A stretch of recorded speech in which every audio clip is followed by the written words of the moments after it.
Congolese authorities announced a 4-month ban on cobalt exports. The ban only targets cobalt hydroxide shipments but allows the mining firms to continue production. Experts say an extension of the ban may push global prices higher. For centuries, the story of Africa's wealth was written in foreign capitals. Its gold, oil, and diamonds, the very riches that should have built empires on African soil, were siphoned away to build them somewhere else. Think about this. The continent holds over 30% of the world's mineral reserves, yet has historically seen only a tiny fraction of the profits. It's a heartbreaking paradox of immense wealth and widespread poverty. But that story is finally changing. Right now, a quiet, earth-shattering revolution is underway. This isn't a revolution of guns and soldiers, but one of policy, economic declarations, and sheer sovereign will. From the red earth of West Africa to the mineral-rich plains of the South, a new generation of African nations is taking back control. In the last year alone, countries like Tanzania have made decisive moves, creating programs to buy their own gold directly from miners. By June 2025, they had already amassed over 5,022 kilograms of pure gold for their national reserves. This isn't just a financial transaction, it's a statement. It's a seismic shift in global power, and a clear signal that the old rules no longer apply. This is the story of how Africa is turning its resources from a colonial curse into a crown of sovereignty. This is the story of a continent's journey from colonies to kings. For generations, the global economic system was a one-way street. Raw materials flowed out of Africa for pennies on the dollar, only to be processed, refined, and sold back to the continent as finished goods at a staggering markup. It was a system designed for extraction, not partnership. Africa got the crumbs while the global market took the entire cake. But what happens when the continent decides it wants the whole bakery? What happens when a nation declares that its gold will no longer leave its borders as dust, but as gleaming, certified bars of pure value? The world is about to find out. To get the sheer scale of what's happening today, you first have to understand the painful history that made it necessary. For centuries, the story of Africa's resources wasn't about trade. It was a heist, planned with precision and executed with ruthless efficiency. Let's be real. The colonial project was, at its core, about money. European powers carved up the continent not to civilize it, but because they were hungry for the immense wealth buried under its soil. They built railways, sure, but those tracks didn't connect African cities or people. They ran in a straight line from the mines and plantations in the interior directly to the ports, creating perfect conveyor belts to get resources out of Africa as fast as possible. Gold from the Gold Coast, diamonds from Sierra Leone, rubber from the Congo, all extracted with brutal efficiency. Local economies were torn apart and rebuilt for one purpose: to feed the industrial appetites of colonial Europe. The system was genius in its simplicity and devastating in its effect. Take a ton of raw cocoa from Ghana, pay a fraction of its real value, ship it to Europe, turn it into chocolate, and sell it for 1,000 times the price. Take raw bauxite ore and export it for peanuts, only to import it back as finished aluminum products at an insane cost. Africa was locked into the bottom rung of the ladder, a permanent supplier of cheap raw materials, forever shut out of the lucrative business of actually making things. When independence finally came, many thought this era was over. But the physical chains of colonialism were just replaced by the invisible shackles of the global financial system. Newly independent nations were plugged into a world economy, dominated by the US dollar, that wasn't built by them or for them. To get loans for development, they had to go to the IMF and the World Bank, who often prescribed structural adjustment programs. These programs sounded helpful, but they often forced nations to sell off state assets, cut public spending, and open their economies even wider, making them even more vulnerable to foreign exploitation. Their money was tied to the dollar, their policies were shaped by Western creditors, and their resources stayed in the hands of multinational corporations. It was the same colonial model, just with a new name. The continent was politically free, but economically, it was still in bondage. The leaders of today's revolution see this history not as a distant memory, but as a living reality they are fighting to tear down. They know that true independence isn't just a flag and an anthem. It's controlling your own economic destiny. It's owning your own resources. And that's why what we're seeing today, in the gold refineries of Mali, the central banks of Tanzania, and the cobalt mines of the Congo, aren't just economic policies. They are the final battles in Africa's long war for liberation. In the heart of the Sahel, a landlocked nation is making a move that's sending shockwaves through the global gold market. Mali, one of Africa's top gold producers, has spent decades watching its most precious resource get flown out of the country as raw material, headed for refineries in Switzerland or Dubai. Mali was getting paid for its dirt, while the real money, the real value, was being made thousands of miles away. But in early 2025, Mali announced something that changes the entire game. In a major partnership with Russia, Mali broke ground on what will be the largest gold refinery in West Africa. This state-of-the-art facility near the capital, Bamako, will be able to refine over 200 tons of gold a year, a capacity that could process more than double what the country currently produces annually. And make no mistake, this is more than just an infrastructure project. It's a declaration of economic independence. By refining its gold at home, Mali is seizing control of the most profitable part of the process. Instead of exporting semi-pure doré bars, the country will now be producing internationally certified 99.99% pure gold bullion on its own soil. The government has even set up a new state-controlled company to run it, making sure the profits flow back into Mali's treasury, not to foreign corporations.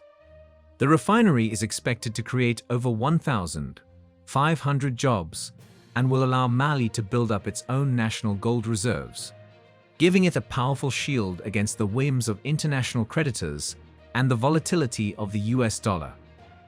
Colonel Assimi Goïta, Mali's interim president, put it plainly, saying this refinery directly addresses decades of lost revenue.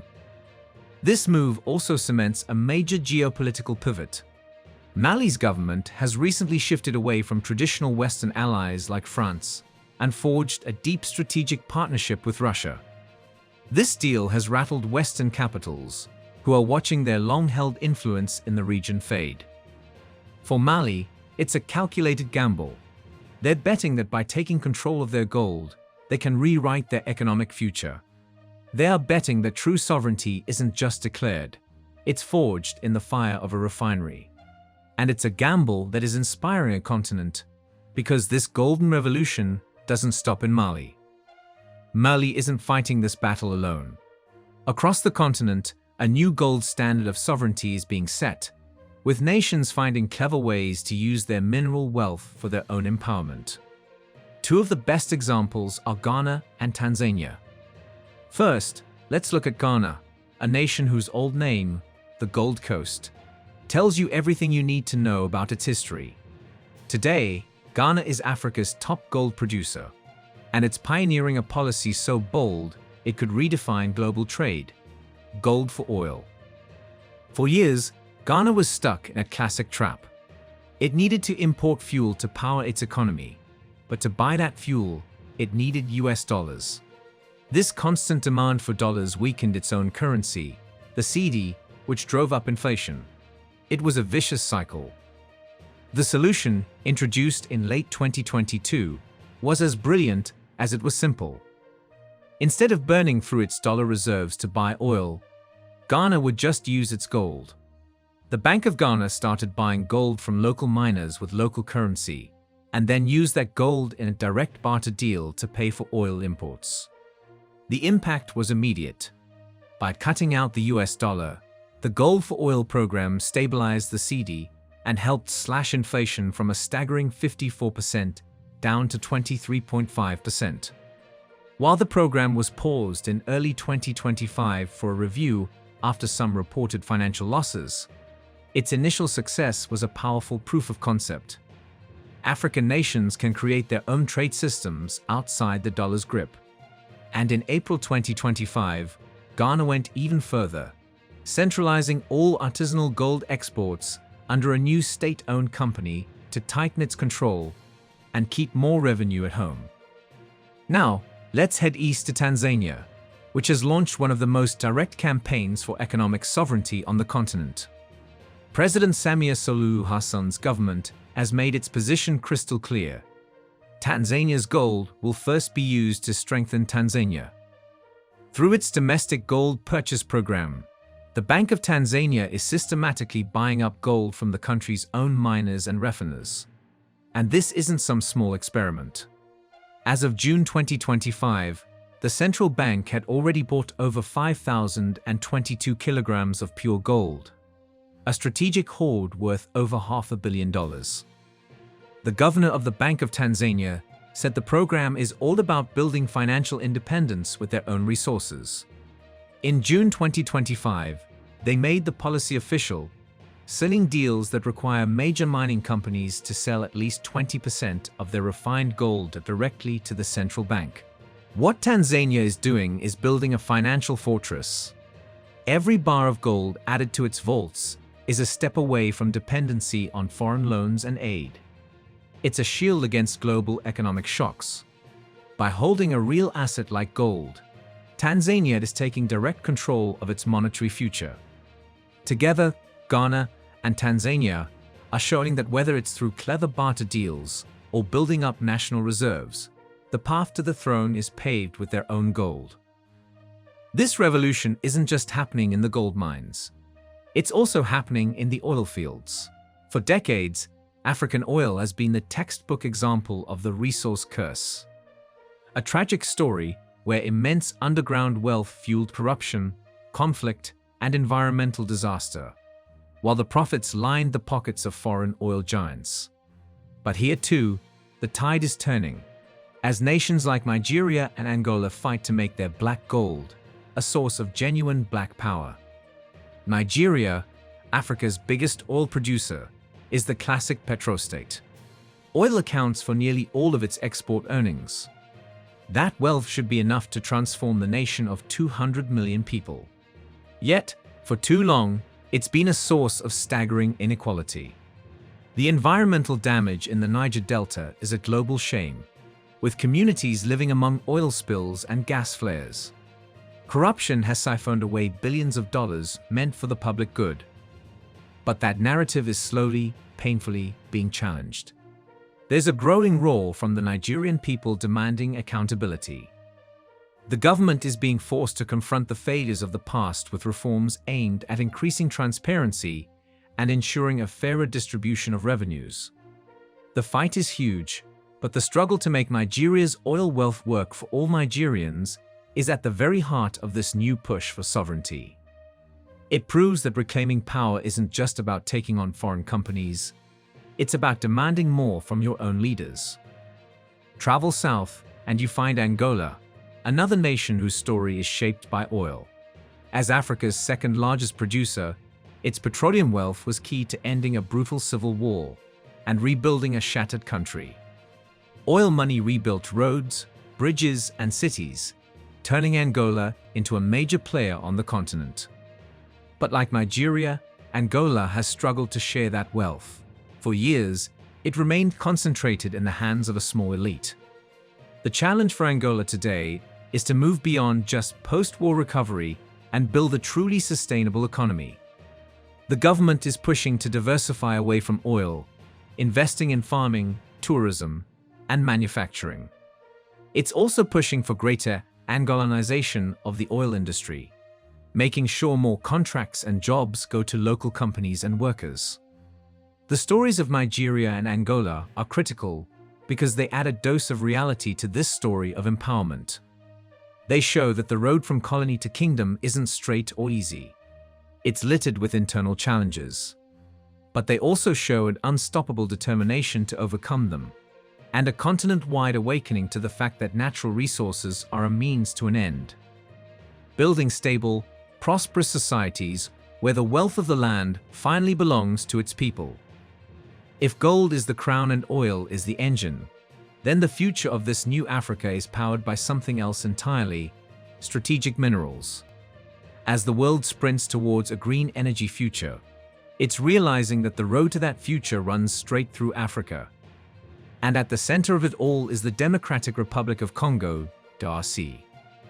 The DRC is, simply put, the king of cobalt. It holds over 70% of the world's entire supply.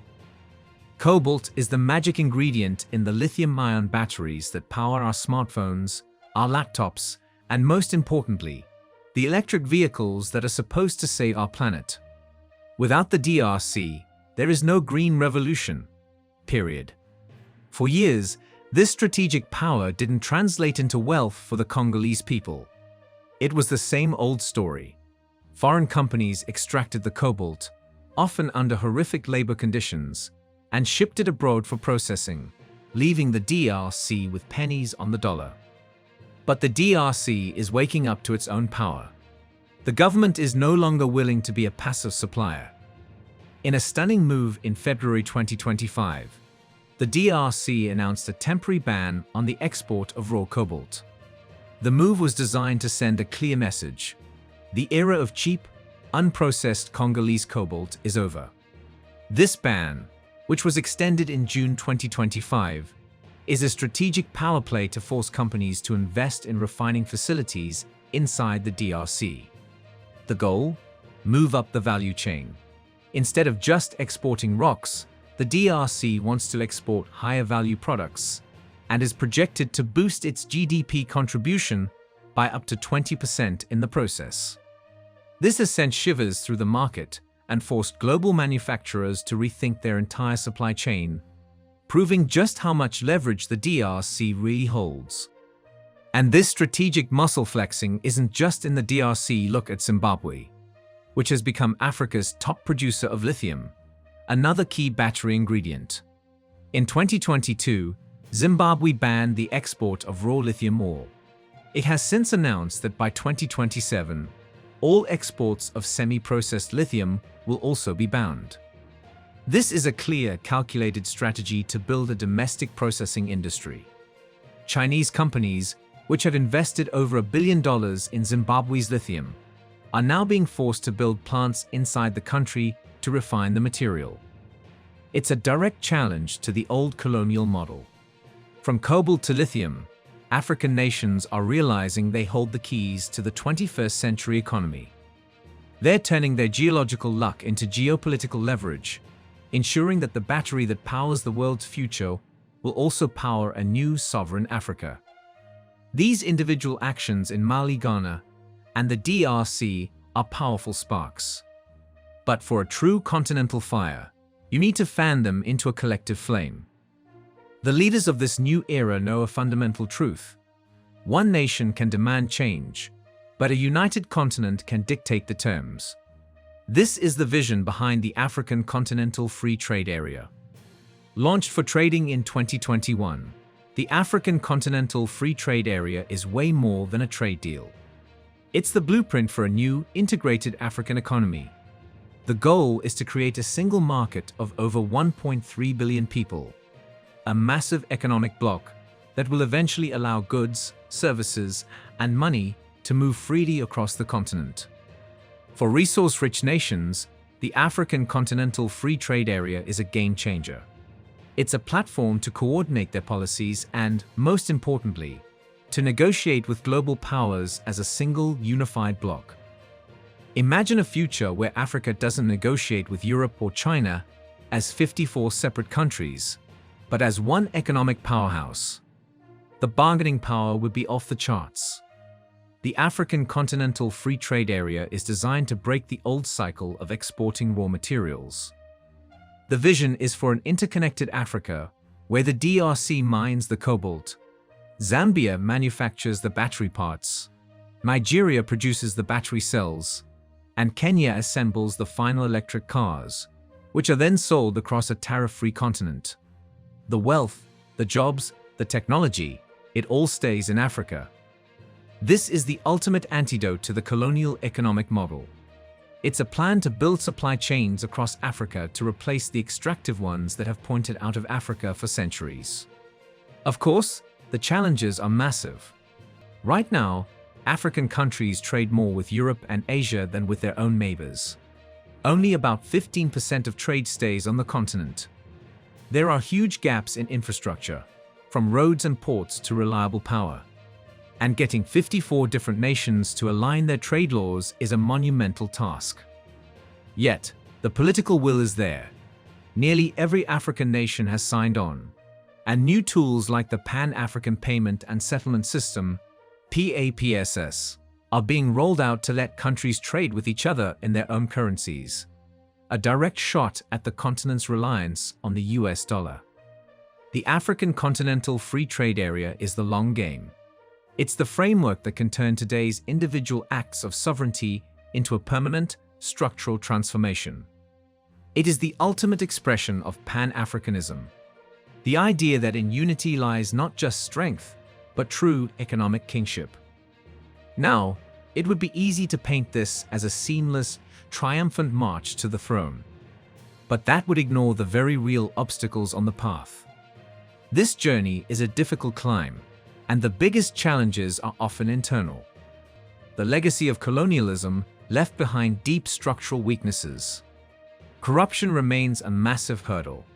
In many nations, the very institutions meant to manage resource wealth are plagued by graft, siphoning away public funds that are desperately needed. This is the great internal enemy of this new sovereign movement. On top of that, a crushing debt burden ties the hands of many governments. Decades of borrowing mean that huge chunks of national revenue go to servicing foreign debt, leaving little for investment in infrastructure, education, or healthcare. This weakness can be exploited by outside forces, creating pressure to sign bad deals out of sheer desperation. The infrastructure gap is another stark reality. You can't build a world-class refinery if you can't guarantee it a steady power supply. You can't become a manufacturing hub if you can't get your goods to market efficiently. And finally, the environmental and social costs of extraction are still a huge concern. This push for sovereignty has to go hand in hand with a commitment to sustainability and justice for the local communities most affected by it. But pointing this out isn't about being negative, it's about being real. The leaders and citizens driving this change aren't naive. They know the scale of the challenge. They know that toppling the old external order is only half the battle. Building a new, just, and prosperous internal order is the even greater task that lies ahead. We are living through a pivotal moment in world history, a time when the economic rulebook is being rewritten. And at the center of this great shift is Africa. For centuries, it was a stage for foreign ambitions. Today, it is becoming a power in its own right, a kingmaker on the global stage. The stories we've seen, from Mali's Golden Gambit and Ghana's challenge to the dollar, to Tanzania's strategic reserves and the DRC's command over our green future, are not isolated events. They are a pattern. It is the clear, undeniable evidence of a continent rising, moving with deliberate intent to seize control of its own destiny. This is a movement fueled by the powerful belief that the wealth of Africa should build Africa, that its resources should educate its children, heal its sick, and power its industries, that its gold, its oil, and its cobalt should be the foundation of its own prosperity, not the source of foreign plunder. The road ahead is long. The challenges are real. But for the first time in modern history, the direction is clear, and the momentum is undeniable. A new generation is looking at the immense wealth beneath their feet not as a curse, but as a birthright. They are turning the very tools of their historic exploitation into the instruments of their liberation. This isn't just an economic story. It's a story about reclaiming power, pride, and a future that will be defined, designed, and built by Africans for Africans. The thrones are being built, the crowns are being forged, and the kings are returning. This is a story the mainstream media often ignores, a revolution happening in plain sight. If you believe in this vision of a sovereign and empowered Africa, help us tell its story. Like this video, share it with your network, and subscribe for more content that challenges the old narratives. And now, we want to hear from you. Let us know in the comments. Do you believe resource sovereignty is the key to Africa's true economic freedom? What other stories do you think we should cover next? Your voice is part of this global conversation. Let it be heard.